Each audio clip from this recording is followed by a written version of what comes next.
საპროტესტო აქციებით შეშინებული რეჟიმი ტოტალურ კონტროლზე გადადის. ბოლო ერთ თვეში თბილისის მერიამ აუქციონის გარეშე ელექტრონული ტენდერით 3 მილიონის ღირებულების სათვალთვალო კამერა შეიძინა. ანუ იმ დროს, როდესაც დედაქალაქში მრავალრიცხოვანი პროევროპული აქციები იმართებოდა. სცენარი კი შემდეგია. შინაგან საქმეთა სამინისტრო დემონსტრანტების წინააღმდეგ სწორედ ამ კამერების მიერ გადაღებულ ვიდეო ჩანაწერებს იყენებს. ან სისხლის სამართლის წესით აკავებს, ან 5,000 ლარით აჯარიმებს. ფული უნდა იხარჯებოდეს ხალხის, ასე ვთქვათ, საჭიროებიდან გამომდინარე.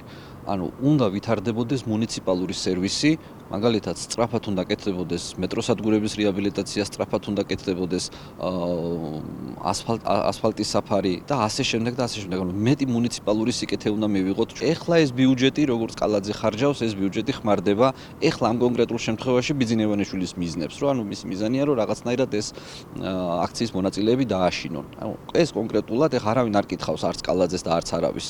რაღაც ცენტრალურ ბიზნესმენებმა გადაწყვიტა, რომ ესეთი პოლიტიკარით ბევრი ჯარიმები უნდა გამოწერონ და ჯარიმას გამოწერის შემთხვევაში თუ ამ ადამიანებს დააიდენტიფიცირებ. მაშინ, როდესაც დედაქალაქში არ არის გამართული სატრანსპორტო სისტემა, დაუსრულებელია არაერთი პროექტი. მოუწესრიგებელია მეტროსადგურები და ქუჩები. მერია ბიუჯეტის, ანუ ხალხის ფულს ისევ ხალხის წინააღმდეგ იყენებს. ნაცვლად იმისა, რომ თანხები მუნიციპალური სერვისების განვითარებას ხმარდებოდეს, არა მიზნობრივად იხარჯება. ოპოზიცია აცხადებს, რომ დედაქალაქის მერი ბიუჯეტის ფულს ფლანგავს და პარტიული საჭიროებისთვის იყენებს. შეიძლება ეს კამერები იქნას ისევ და ისევ გამოყენებული იმისათვის, რომ მოქალაქეებზე გაგრძელდეს მიყურადება, აი ამ ვიდეო კადრების გამოყენება შემდეგ სასამართლოში ადამიანების დასაჯარიმებლად, თუმცა თუ მიზნობრიობა არის სატრანსპორტო და ის რომ გაუმჯობესდეს სატრანსპორტო სისტემა, პარკირების სისტემა და დაჯარიმების სისტემა, ესეც არ უნდა ხდებოდეს შერჩევით და უნდა ვიცოდეთ, რომ ეს პრივილეგირებული სპეცმანქანები ასევე იქნება დაჯარიმებული, მაშინ, როდესაც ისინი ძალიან უხეშად და ყველას დასანახად არღვევენ სატრანსპორტო კანონმდებლობას. ამ თვითაღიარებულ ოცნების მოძალადე რეჟიმს სხვა პოლიტიკა უბრალოდ არ აქვს, უბრალოდ არის ის სხვა რა დაუპირისპიროს ხალხის სამართლიან მოთხოვნებს და სამართლიან პროტესტს. მათთვის ერთადერთი არის ძალადობა და ეს ვიდეო სათვალთვალო კამერებში ამხელა თანხების გადახდა, რა თქმა უნდა, ეს კიდევ ერთხელ არის მორიგი მცდელობა, რომ დააშინონ მშვიდობიანი მომიტინგეები. ევროპული მომავლის მცველები ფიქრობენ, რომ ხელისუფლებას ახლა ხალხის ძალის ყველაზე მეტად ეშინია და ყველა ბერკეტს იყენებს იმისთვის, რომ 91 დღიანი უწყვეტი პროტესტი ტოტალური თვალთვალითა და ფინანსური ტერორით ჩაახშოს.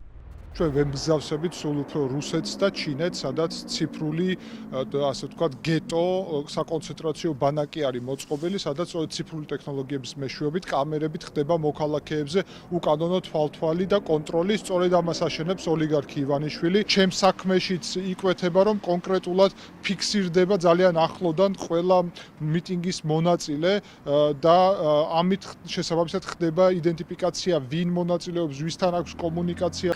და მერის მთავარი იარაღი არის ეს ვიდეო კამერები, თუმცა ამასაც იყენებენ არასამართლიანად, გადაკეტილ გზაზე წერენ ჯარიმას და მათი მთავარი მიზანი არის ეგრეთ წოდებული ფონდების რესურსი ალბათ აითვისონ თვითონ მთლიანად, ასევე მაქსიმალური წნეხი შეუქმნას ქართულ საზოგადოებას, რომლის არჩევანიც არის პროდასალური კურსი, რომ უბრალოდ არ გამოვიდეს ეს ადამიანები გარეთ. თბილისთან ერთად თვალთვალი გაამკაცრეს ბათუმში, სადაც წელს მერიამ 400-ზე მეტი ვიდეო სამეთვალყურეო კამერა დააყენა. ხელწერა ერთია: სამაგალითოდ დასაჯონ ყველა, ვინც აქციაზე დგომით საკუთარ პროევროპულ პოზიციას დააფიქსირებს. იქიდან გამომდინარე, რომ ამდენი დღის განმავლობაში პროტესტი მაინც ამ რეპრესიული ტალღების მიუხედავად არ ჩერდება, ამით ცდილობენ მაქსიმალურად მეტი ადამიანის იდენტიფიცირება მოახდინონ იმისთვის, რომ აბსურდული და შაბლონური ბრალდებებით დააჯარიმონ ისინი, რა ვიცი, 5,000 ლარობით და მუზარმაზარი თანხებით. ეს კამერები, რა თქმა უნდა, უკავშირდება იმ რეპრესიების ტალღას, რომელიც ქართულ მოუწნებელ მოსახლეობის წინააღმდეგ დაიწყო, მათ უნდათ, რომ ჯარიმების საშუალებით შეავსონ ბიუჯეტი, რათა შემდეგ მიიღბიან პოლიციელებს, გადაუხადონ და წაახალისონ, რომ გააგრძელონ აქციაზე მყოფი ადამიანების შევიწროება და ძალადობა. თუმცა, როგორც ჩანს, ოლიგარქის რეჟიმისთვის ეს საკმარისი არ არის. ამჟამად კიდევ 100 ცალ ვიდეო სათვალთვალო კამერის შესყიდვაზე ტენდერი 112-ს აქვს გამოცხადებული.